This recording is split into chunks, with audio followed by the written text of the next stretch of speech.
السلام عليكم ورحمة الله وبركاته. مرحبا بكم متابعينا الكرام في فيديو جديد على قناتكم كرة تايم. في هذا الفيديو سوف نتعرف على موعد مباراة الاتحاد والأخدود في الجولة 23 من الدوري الروشن السعودي والقنوات الناقلة.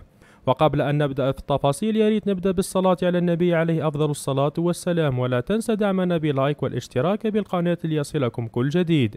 ومن المقرر أن تلعب المباراة يوم الجمعة الموافق للثامن من مارس 2024 في تمام الساعة 6 مساء بتوقيت تونس والجزائر والمغرب، والسابعة مساء بتوقيت مصر والسودان وليبيا وفلسطين، والثامنة مساء بتوقيت السعودية وسوريا والعراق والكويت والأردن واليمن، والتاسعة مساء بتوقيت قطر وعمان والإمارات.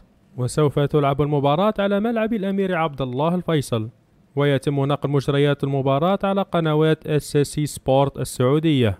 هكذا وصلنا لنهاية الفيديو، لا تنسى أن تضع توقعك لنتيجة المباراة في التعليقات أسفل الفيديو. شكرا لحسن استماعكم، والسلام عليكم ورحمة الله وبركاته.